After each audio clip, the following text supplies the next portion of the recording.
on Public Services tackled several PCG bills and came out with two committee reports.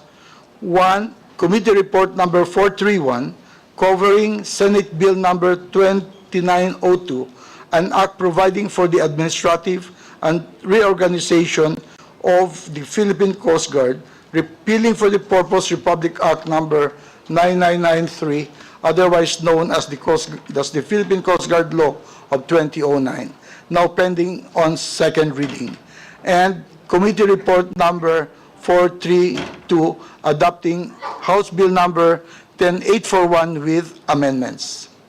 The House, before the last regular session adjourned, concurred with the Senate amendments under Committee Report number 432, paving the passage of Republic Act number 12122, as I have mentioned earlier.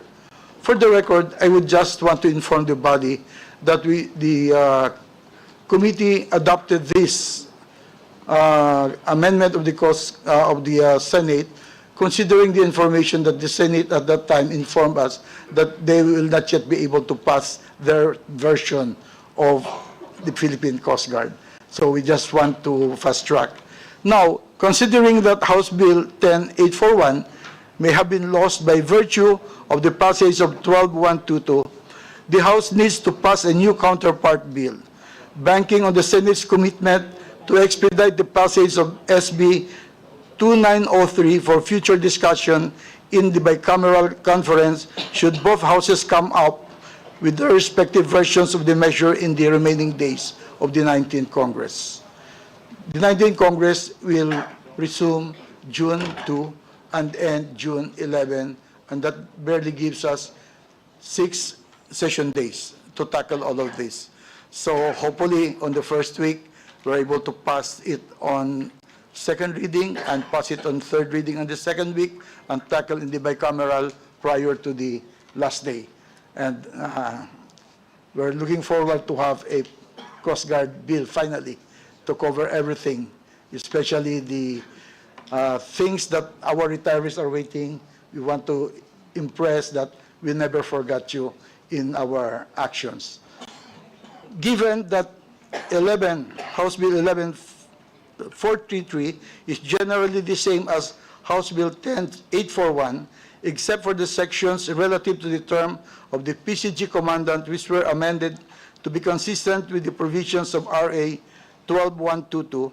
It is also my humble intention at the proper time, should this bill be favorably acted upon by the committee, to request any member to move that all authors of House Bill number 10841 be made co-authors of the measure.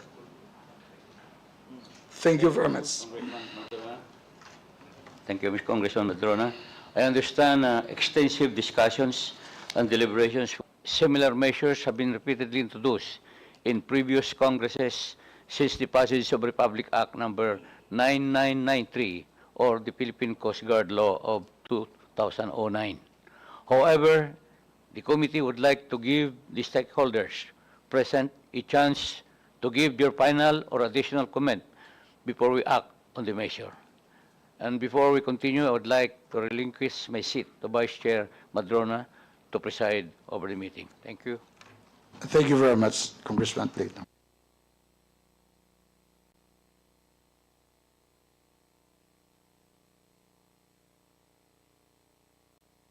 Yes, Committee Secretary. Mr. Chairman, I'd just like to acknowledge other guests present in our meeting today. We have from DOTR, ASEC Hector Villacorta, and from DBM, we have Director Tricia Baraan and Mr. Nihal Palalna. Thank you very much. So we now go to the chair is now open to recognize anybody who want to, how do you call that, to let us share their position. May I acknowledge the Commandant, Admiral Ronnie Hill Gavan. Thank you, Your Honor. Foremost, I'd like to manifest our sincerest gratitude to the House of Congress for the passage of Republic Act 12122, which obviously has allowed this representation to be here today. Thank you very much for that, Your Honors. I'd like to also thank the Honorable Congressman Romeo Acop, the Chairman of the Committee on Transportation, for paving the way for us to be here today. And also the champion of the Philippine Coast Guard, of the modern Philippine Coast Guard, Representative, or shall I say, Rear Admiral Leandro Madrona, sir, and Congressman Salvador Plato, sir. To the other members, other distinguished members of this committee, my colleagues in the executive branch of government, of course, our very own department, Department of Transportation, colleagues from other departments, my team from the Philippine Coast Guard, including the retirees, led by Vice Admiral Padama, and Vice Admiral Edmund Tan, who, by the way, sir, really took the time to be here today. He is actually also attending an equally important activity today, but he chose to be here with us today. Of course, Congressman Busita, sir, or Senator Busita, sir. Attorney Jan Paloncillo, sir, thank you very much. Allow me first to again express my gratitude to this Committee on Transportation, for providing the Philippine Coast Guard with this very rare opportunity to be heard on a matter of utmost importance to our personnel and the institution that we have. We are truly grateful for the collective effort of the members of Congress in championing measures that seek to strengthen the Philippine Coast Guard and enhance our capability to fulfill our broad mandates to ensuring maritime safety, maritime security, and marine environmental protection. And not to mention the unique role that the Philippine Coast Guard has now been tasked to play in securing the territory and sovereignty of this country. The bill before us today is a product of extensive consultations and deliberations, which transcends terms and tenures of the members of Congress. The contributions of the different institutions, of course, our own department, the Department of Transportation, DBM, the Civil Service, Department of Justice, all stakeholders in the executive department, to us is a recognition of the crucial role that the Philippine Coast Guard now plays, not only in the West Philippine Sea, but elsewhere in this maritime and archipelagic country. For that, we are very, very hopeful that this measure, which is very necessary to enhance our policy and organizational initiatives to reform, will be given due course. Those involved in the crafting of this proposed legislation understands that a stronger and more responsive Philippine Coast Guard always starts with the welfare and well-being of its personnel. This bill seeks to address the operational and administrative gaps within the organization. It also aims to ensure that our personnel are equipped with the necessary capabilities to perform the task that this House has tasked us to do. The measure further proposes broader institutional reforms, which we believe must be pursued with conscientious resolve as a people, to ensure that the Philippine Coast Guard remains responsive to the evolving geopolitical challenges in maritime governance, especially against the backdrop of the geopolitical shifts that we are in now. I respectfully and earnestly appeal for the timely approval of this measure by strengthening the Philippine Coast Guard. We believe that by strengthening the Philippine Coast Guard, we are in effect also strengthening our nation's capability to respond to threats, to emergencies, and other humanitarian needs, to allow us to evolve and adapt to this ever-changing world. As what I've said during the first session for the previous bill passed in this House, we are here in recognition that we are just a creation of the people. So we are here again resubmitting ourselves to be recreated by you, because we recognize that we can only be what the people wants us to be. Thank you very much, everyone. Thank you, sir. Thank you very much, Commandant Gavan. May I recognize too, in Zoom, the presence of Congressman Antonio Ferrer and, of course, our Vice Admiral Edmond Tan. Sorry for the miss-off. So any other from the resource persons? Can we hear from the DOTR? ASEC Villacorta.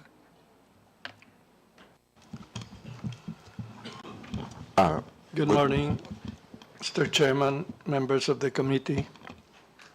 Together with ASEC Plan, we would like to express the support of the Central Office of the OTR for the bill being discussed, 11433. Thank you, Your Honor. Yes, thank you very much, DOTR. Yeah, any other government agency? DBM? Good morning, Mr. Chair. I'm Trisha Baraan po from the DBM. First of all, Mr. Chair, we would like to recognize the intention of the bill, and we know po yung importance po ng ginagawa ng PCG in our country.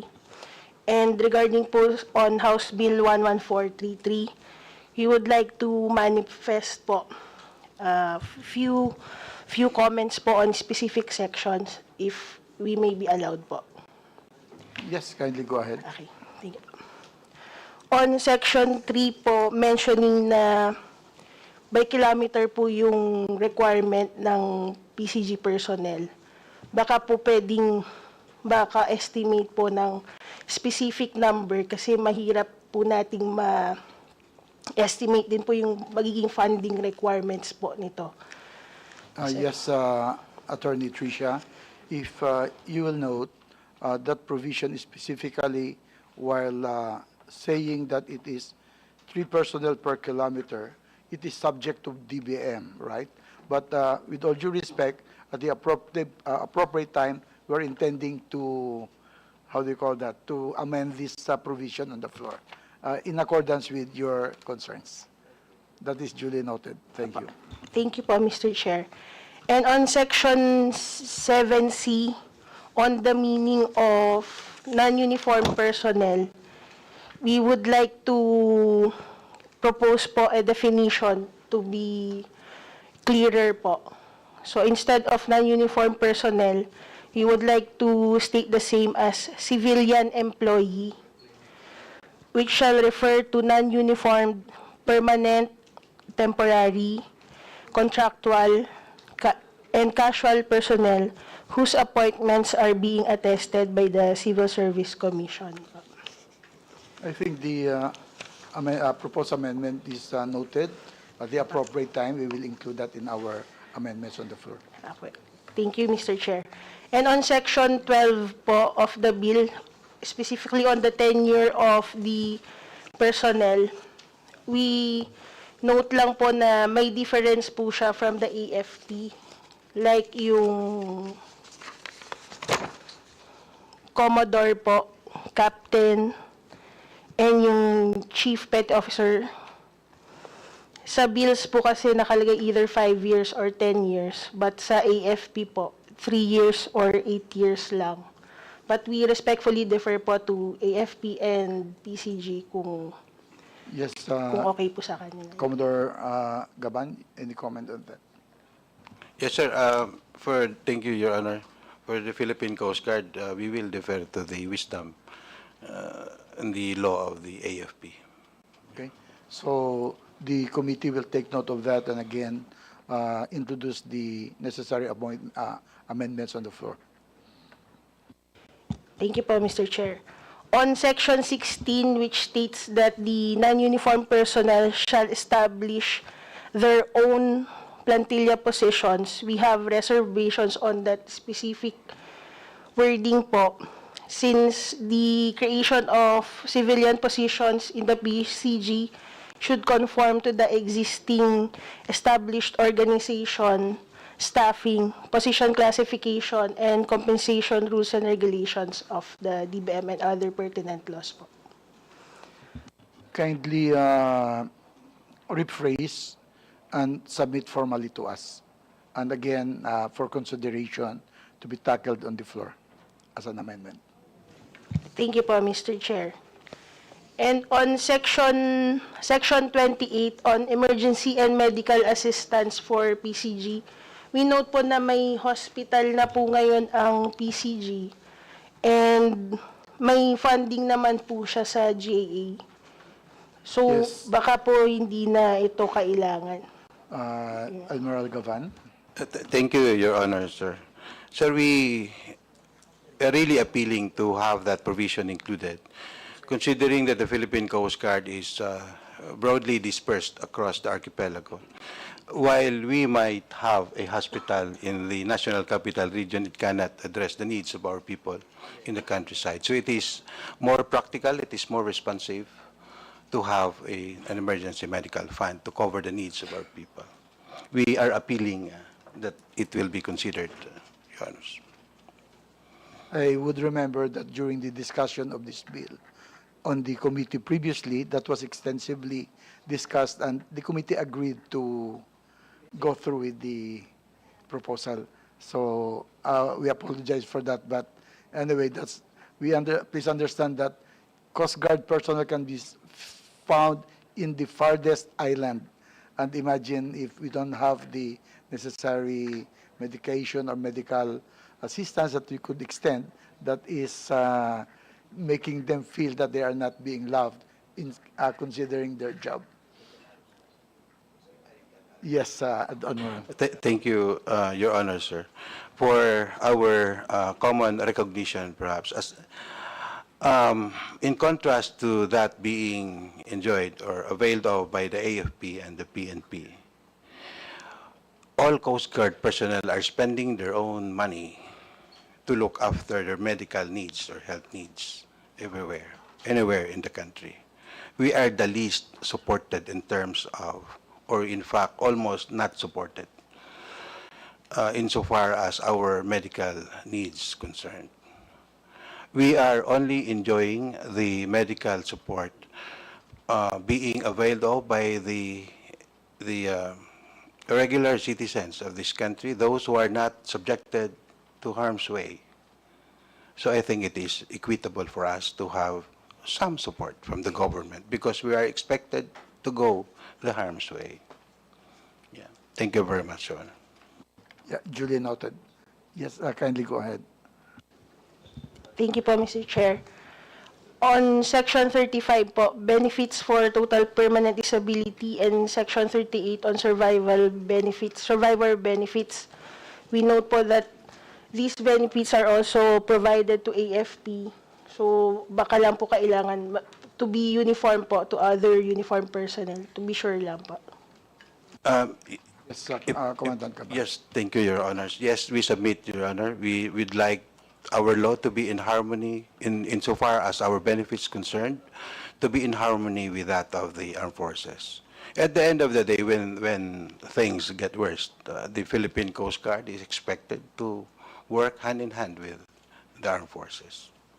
Thank you, Your Honor. Duly noted. And again, we'll consider that in the amendments on the floor. By the way, you may be noticing that the amendments you're introducing cannot be tackled or adopted anywhere in the committee because if we amend this as presented, baka tumagal doon sa dalawa pang committee, no? So to fast track it, we can do that anyway on the floor. This is easier for us. But definitely your comments will be considered. Yes, go ahead, please. Thank you, Mr. Chair.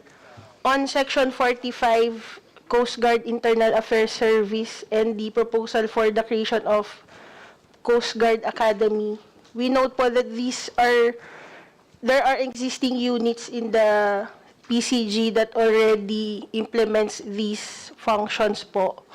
So, to ensure na wala pong duplication of function and to, instead na creating another office, maybe it is more prudent to first review or reassess the existing functions of the existing offices to just identify and address the gaps or weaknesses po. Yes, Commandant Caban. Thank you, Your Honor. The intention is to formalize the creation of that very critical unit, noting that it must enjoy some degree of, autonomy from the rest of the organization because it has to address the very sensitive matters, the internal issues in the Coast Guard. So the interferences from the superiors should be minimized, if not firewalled. The establishment of the Coast Guard Academy is very critical for us. It is, in fact, a fundamental requirement for us because we can only be as good as the leaders that we have. And the Academy is there to shape the future leaders of this country. We are now at the stage, we are actually in a crossroads now. The Philippine Coast Guard is losing officers who graduated from a laboratory environment. We are broadly sourced, and there will come a time that our officers will become too heterogeneous that unity of effort can suffer. So we'd like to have an academy to come up with a collective of leaders who will be able to undertake the mission's tasks to us. So we need an academy, a laboratory environment to shape the best of our youth to lead the Coast Guard. Yes, that's noted. And for the record, again, this is one among those extensively discussed too in the committee and in the TWG, and we agreed with the Coast Guard's position. Yes, thank you. Thank you, Mr. Chair. And on the earmarking of funds under Section 49 and 54, we note about the proposed creation of the PCG Trust Fund, and on the appropriations provision, may specific amount po doon na naka-indicate for the purpose. We kindly note po the position of the economic managers on earmarking of funds, and we just want to express po na any funding for the PCG are included in the JA. So we recommend that the same, moving forward, the budget of the PCG be also included in the JA, subject to the usual budget process po. Thank you, Mr. Chair. Yes, duly noted. But for the record, we would want to inform the good attorney that this was tackled extensively by the Committee on Appropriation. And for purposes, for the record, possibly, while it is still in the bill as proposed, the modernization provision will be probably deleted, and it would, we are coming out with a separate modernization bill later on in the next Congress. So we will simplify all of those for your information. Thank you po, Mr. Chair. And finally, we would like to ensure lang po na there will be no double compensation for both PCG personnel, uniform and non-uniform personnel po. Thank you, Mr. Chair. Yes, that's duly noted. So thank you very much, Attorney Tricia. We would appreciate if you could kindly formalize your recommendations for the record. Thank you very much. Department of Finance. Good morning, Mr. Chair, and to everyone. I am Marcia from the Bureau of the Treasury. We would like to express that the Bureau supports the objectives of the bill. However, Mr. Chair, we have reservations on the proposed creation of modernization fund. But as you have mentioned earlier po, that this will be tackled in a separate bill, I think. So that's only our reservation po. And we hope that the funding requirements will be included in the GAA, subject to fiscal programming of the government. Thank you. Duly noted. Thank you very much. Department of Foreign Affairs. Good morning, Mr. Chair. Good morning to Commandant Ronnie. Good morning also as well to everyone. So the department actually supports the objective of HB 11433.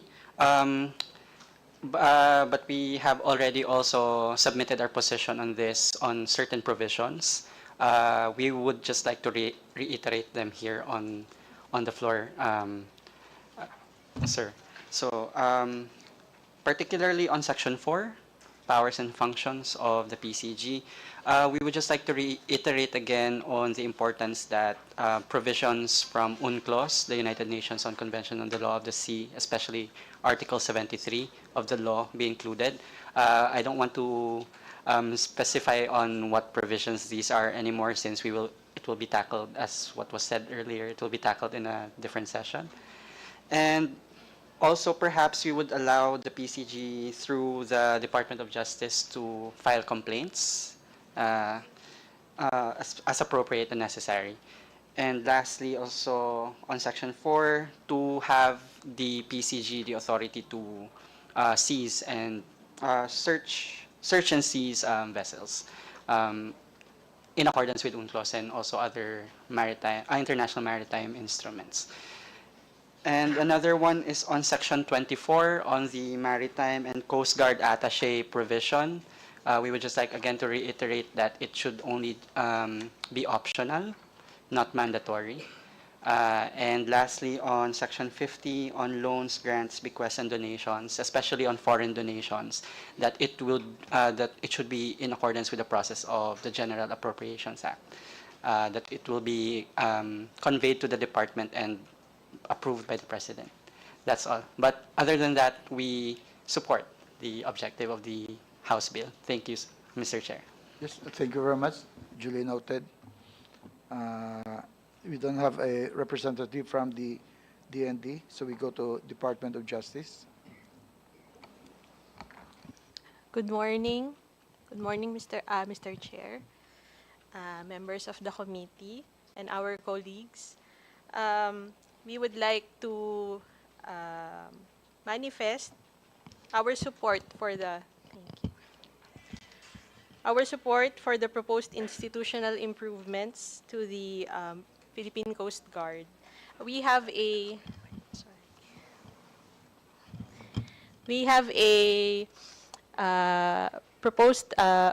draft position paper on the subject bill, which is still pending review.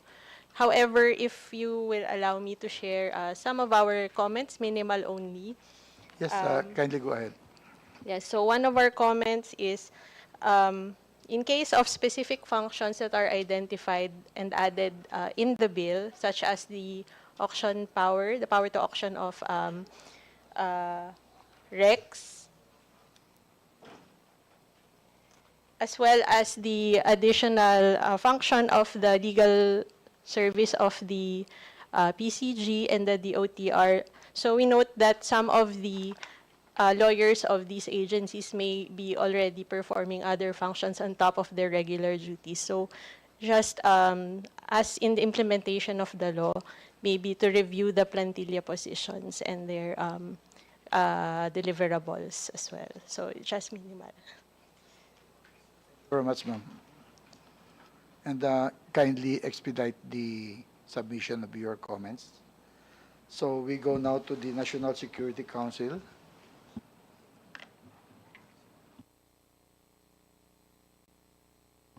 Any representative from the NSC? Yeah, there being none. Civil Service Commission, ma'am. Yes. Good morning, Chair. Good morning, Commodore Gavan, and good morning, everyone. I'm Jane Abella from the Civil Service Commission. We would like to manifest our support to the objective of this House bill on the modernization of Philippine Coast Guard. And the Commission already submitted its position paper way back September 22, 2023, and it was signed by then Chairperson Carlo Nograles.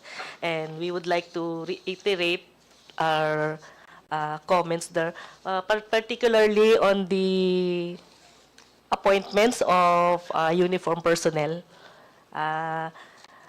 Kasi, di ba, it's the Civil Service Commission's mandate to ensure that all appointments are in accordance with the merit and fitness principle. And Yung kasing for the longest time kasi hindi nagsasubmit ang Philippine Coast Guard ng appointment ng uniform personnel for attestation ng civil service. So, only for non-uniform personnel or civilian employees, yung nagsasubmit sila. Pero yung kasi di ba yung ating Bureau of Fire, uniform personnel sa Bureau of Fire, Bureau of Jail, PNP, yung mga uniform personnel, appointment ng uniform personnel nila ay they are being submitted to the Civil Service Commission for attestation. So itong sa Coast Guard ay hindi po nagsasubmit na appointment. Commandant Gaban. Thank you, Honorable Chair. Ma'am, with all due respect, the understanding of the Philippine Coast Guard, consistent with the Republic Act 1993, only the non-uniform personnel are covered by the civil service law. The uniformed personnel are following a different set of rules patterned after the armed forces.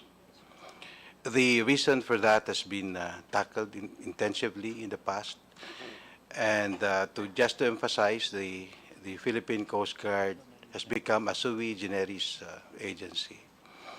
We are not under the civil service law because we go the harm's way. We are 24/7. We lose our rights by the time we join the Coast Guard. And it has been working very well. And I think it is still the intent of the ongoing measure. So we would like to manifest our wish and appeal at the same time that the law that will be enacted will retain those unique attributes of the Coast Guard. Only the civilian personnel will be governed by the civil service law, while the uniformed personnel will remain to be covered by a justice and discipline system patterned after the armed forces of the Philippines, because we need it.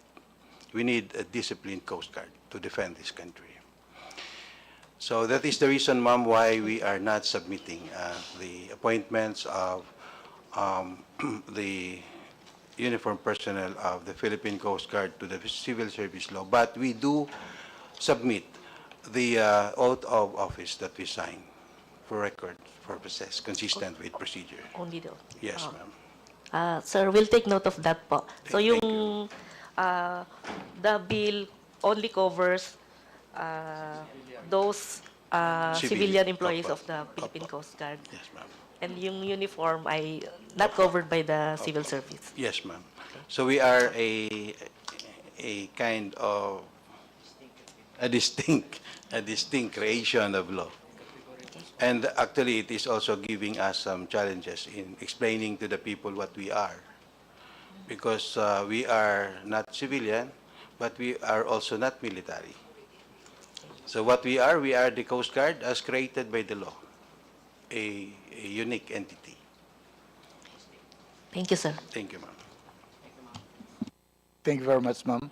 By the way, is there a representative from the National Security Council? NEC? Yes, ma'am.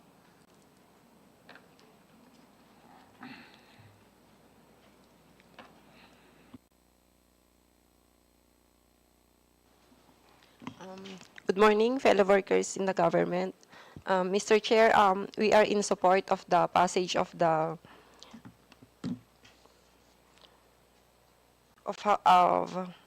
House Bill number 11433, an act strengthening the Philippine Coast Guard by introducing policy and organizational reforms. Thank you, Mr. Chair. Yes, thank you very much.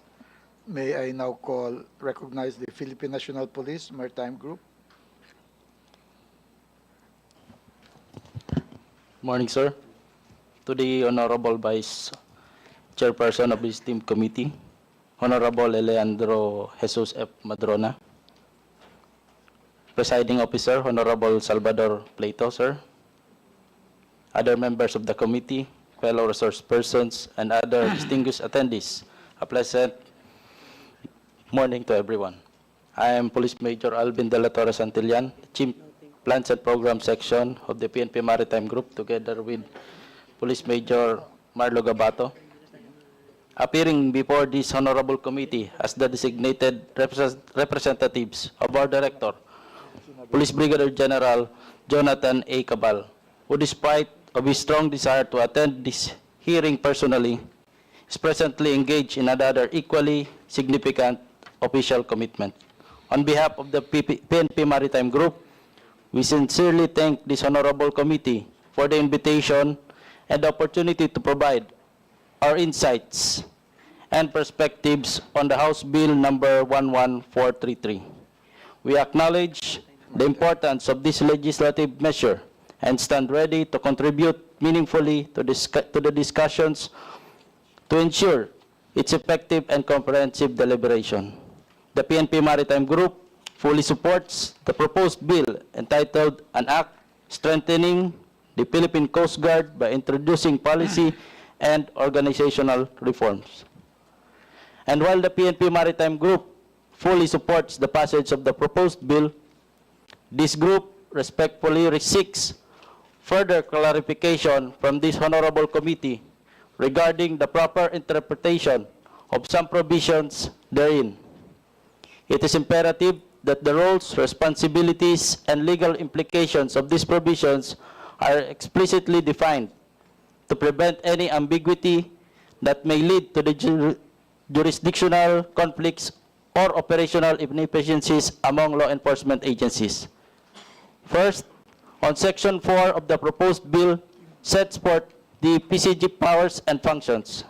The powers and functions incorporated in the proposed bills are identical to the provisions outlined in the Republic Act number 993.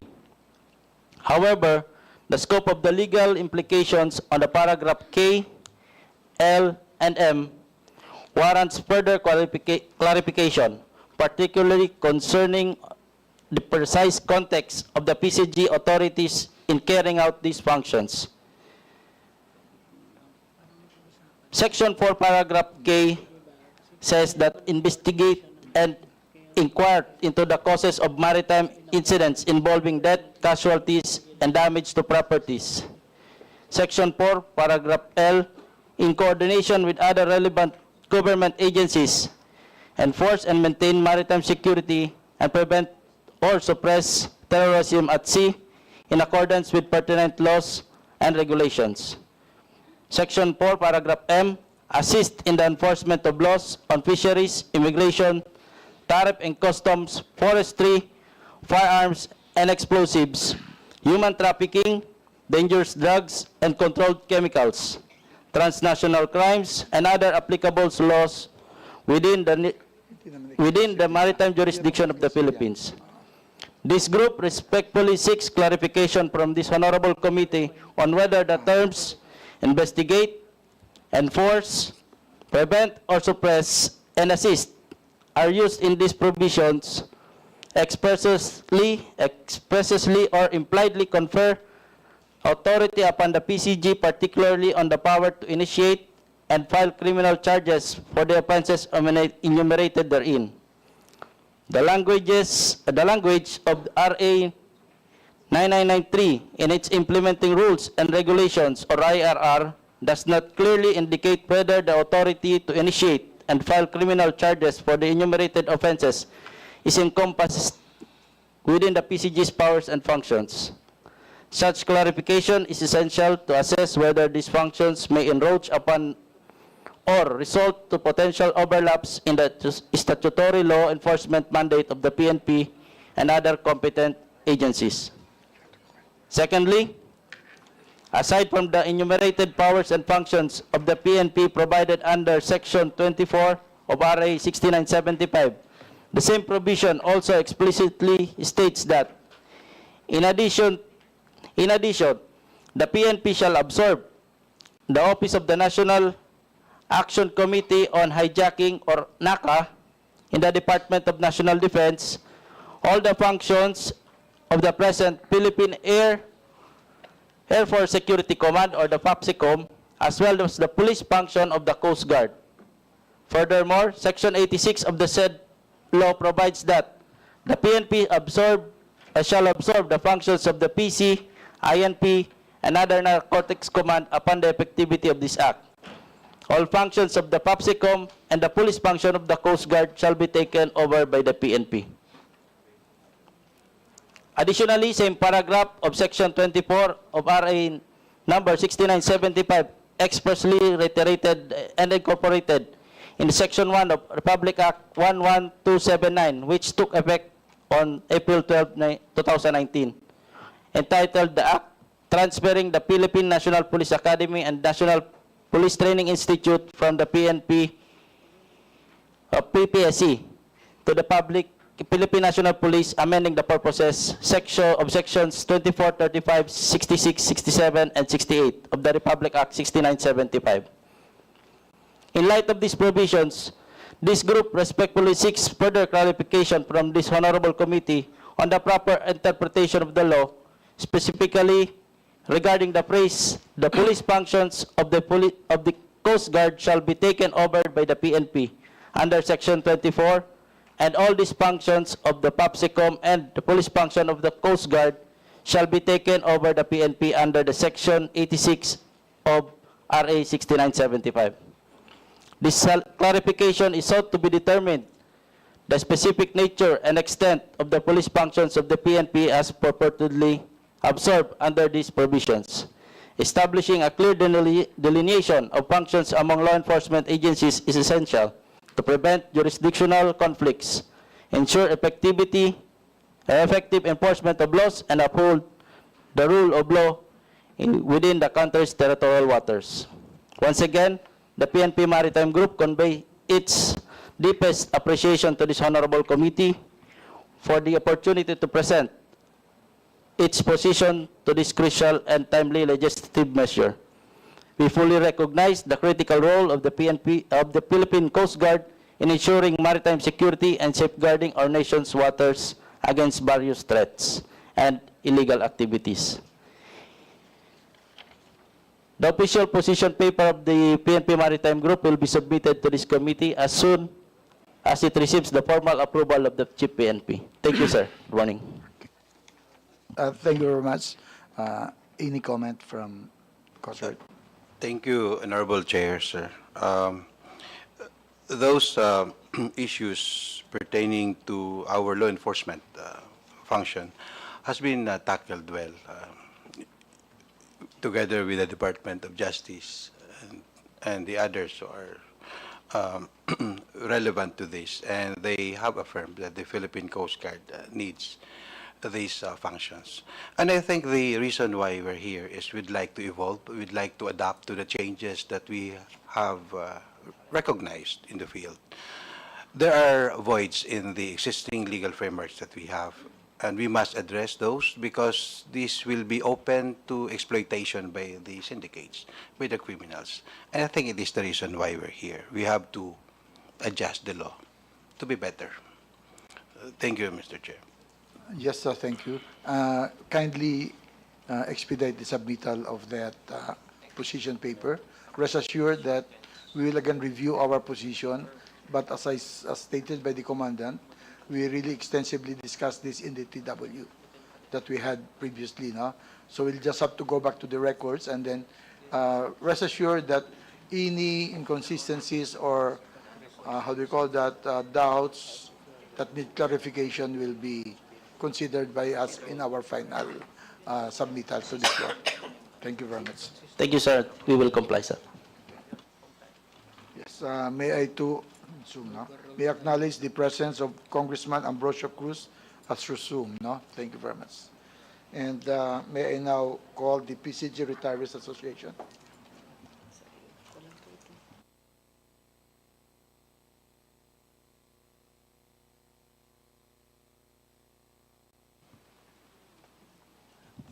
Thank you, sir, for giving us this opportunity. Our acting chair, Your Honors,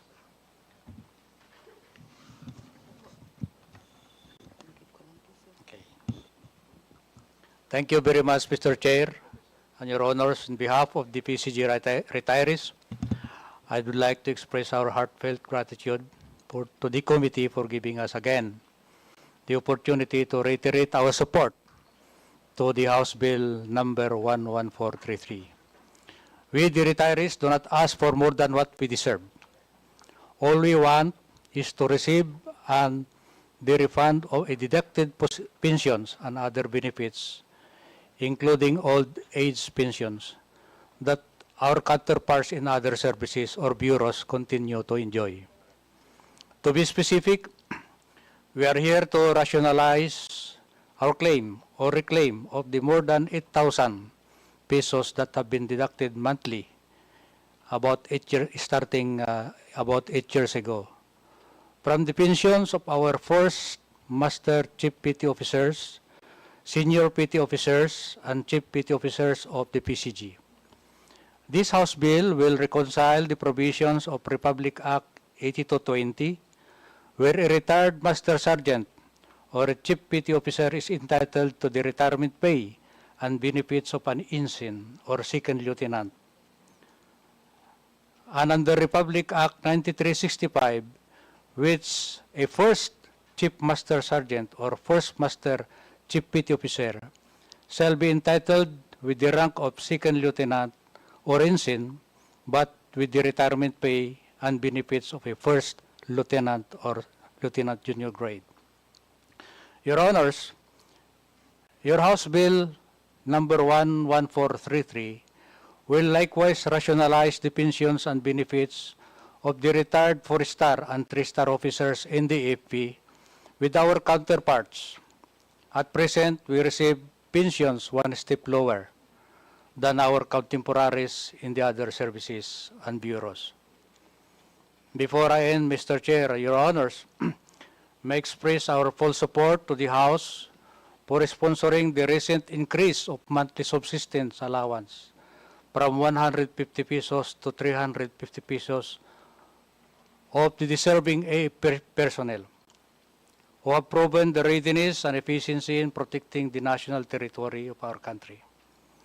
In the same vein, we are likewise excited praying for the consideration of the House in granting the same benefits to the Philippine Coast Guard personnel who are without let-up sustaining their presence around the archipelago, including in the West Philippine Sea, which are within the 200-mile exclusive economic zone. Thank you, sir. Thank you very much, Commodore Padama. So, are there any other members or resource persons here present who would want to?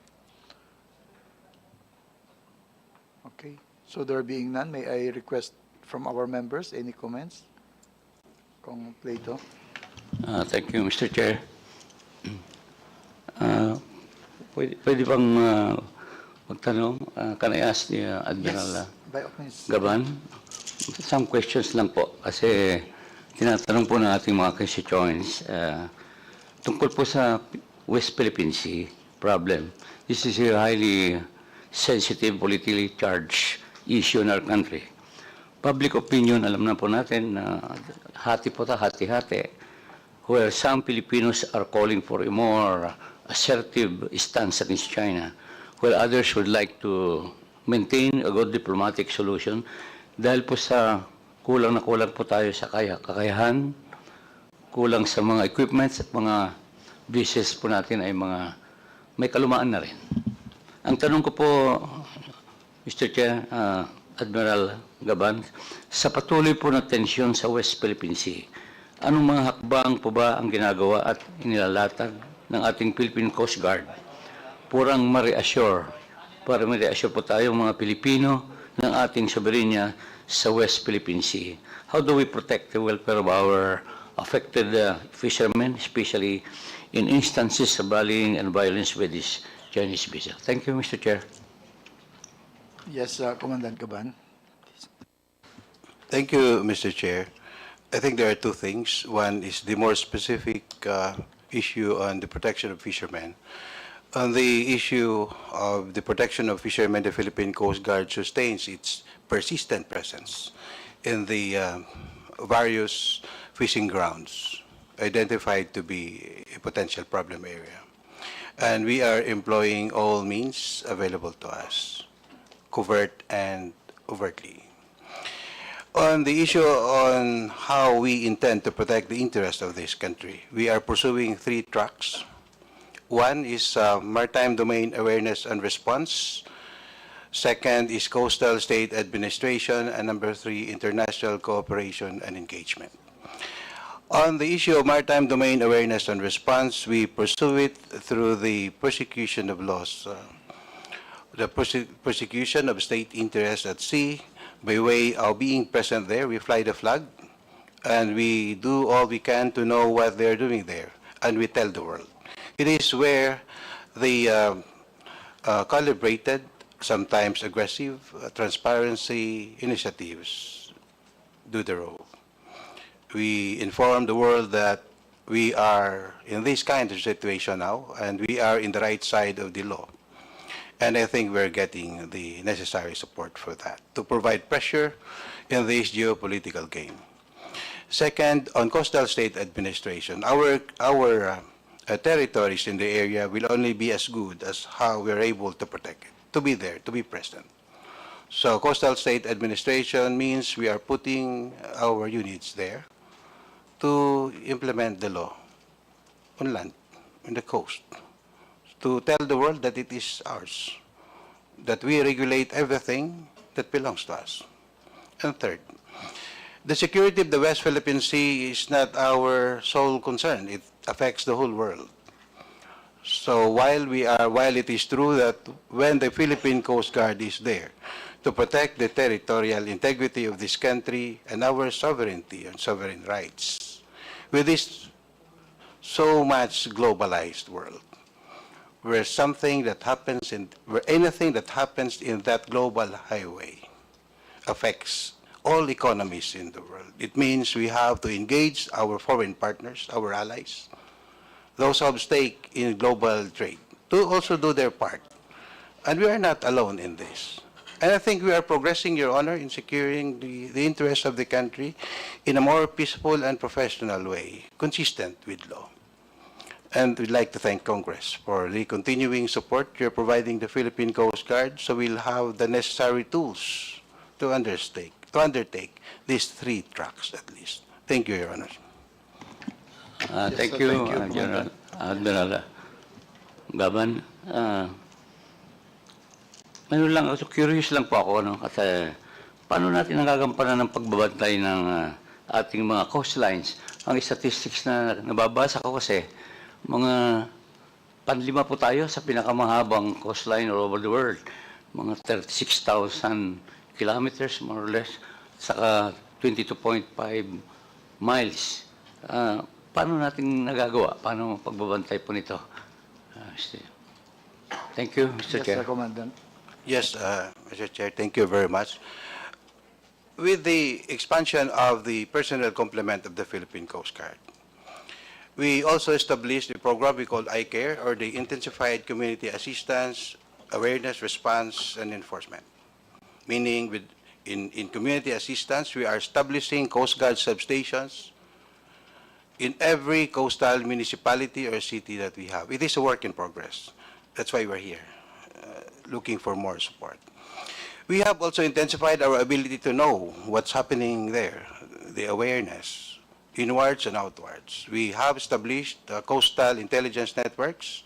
We are pursuing coastal security patrol to be with the people, to know what's happening there and be there when we need to do something. We have improved our response times. We have this doctrine 10:30. Our small boats are required to be out of port, to be at sea in 10 minutes, and our ships to be there in 30 minutes. And enforcement. With our existing law, the Philippine Coast Guard can investigate and file cases. We are doing it now because we have become better with the law that you have enacted for us, but we need more. So that's how we secure the country, Your Honor. It is not perfect. It is a work in progress. That's why we're appealing for better legislation to cover the capability requirements of the Coast Guard as an institution. We recognize, Your Honor, that a capability, that an organization, to be strong, it needs three things, three key elements.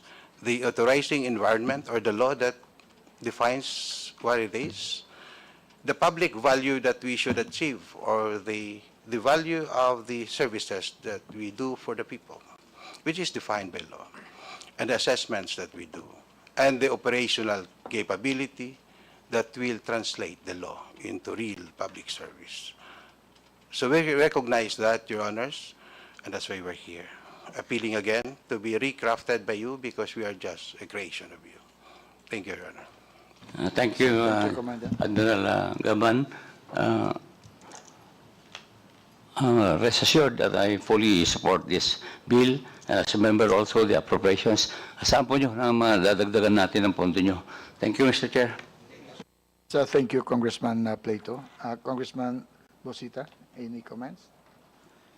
Okay, so from any member, I need a motion. Mr. Chair, after hearing the overwhelming support of the concerned agencies, I move for the approval of House Bill number 11433, subject to style, noting all the suggestions and comments which shall be considered in finalizing the bill. I so move, Mr. Chair. Second, Mr. Chair. There's a motion for the approval of House Bill 11433. Is there any objection? There being none, the same is hereby approved. Mr. Chair, I'd like also to move that authors of House Bill number 10841, as well as the members present in today's meeting, be made co-authors of this measure. I so move, Mr. Chair. Okay, there being no objection, the same is approved. So before we adjourn, I would like to, hearing none, the motion is hereby approved. Committee Secretary is hereby directed to immediately transmit the measures to the Committees on Appropriations and Ways and Means for their comments in preparation for the filing of the measures committee report. For the record, it will take us again another, the whole, just before election, to finish this, and after election, we'll have to work it out that we are placing the agenda on the first week for us to be able to finally have this approved in concurrence with the Senate version. Admiral Gavan. Thank you, Your Honor. On the final note, I'd like to take this opportunity to again manifest the sincerest gratitude of the Philippine Coast Guard to Congress for the overwhelming support that you've been giving the Philippine Coast Guard and to our colleagues in the executive department, Your Honor. With the support of the President, the support of the Senate, the support of Congress, and the support of the people that we enjoy, we in the Philippine Coast Guard believes that there's no reason for us to fail. We just have to continue moving forward, adapt and evolve and adapt, so we will get there. We are really sincerely hoping to position the Coast Guard to be the most able Coast Guard, the most capable Coast Guard in at least Southeast Asia in the next 5 years. And we need your support. Thank you very much, Your Honor. Yes, thank you very much. So before we adjourn, I would like to thank each and everyone for your presence and active participation in today's hearing. We hope to see you again in the future discussion of this measure. Incidentally, after the Committee on Ways and Means and Committee on Appropriation will give their comments, the final version of this bill will still be tackled in the final meeting of this committee prior to our resumption for it to be approved, no? So may time pa po kayo na makapagdagdag to check everything, no? But what is important in today's meeting is I am very thankful because your participation today is a participation that will resonate in the whole Philippines because we are making our country very safe for all our residents. Coast Guard is really everywhere, and that Romblon being, we are composed of 22 inhabited islands. I can testify to that the Coast Guard there is making a great help for us to be protected, and that's exactly what it's doing in the 7,000 plus islands of the Philippines. No? So again, marami pong salamat. Kaisa ko kayo, kaisa ka namin kayo sa committee sa pagtutulong sa Coast Guard at mabuhay po kayong lahat. So there being no other matters, would anyone want to move to? Mr. Chair, Yes? I move to adjourn. Okay, this meeting is hereby adjourned. Thank you very much.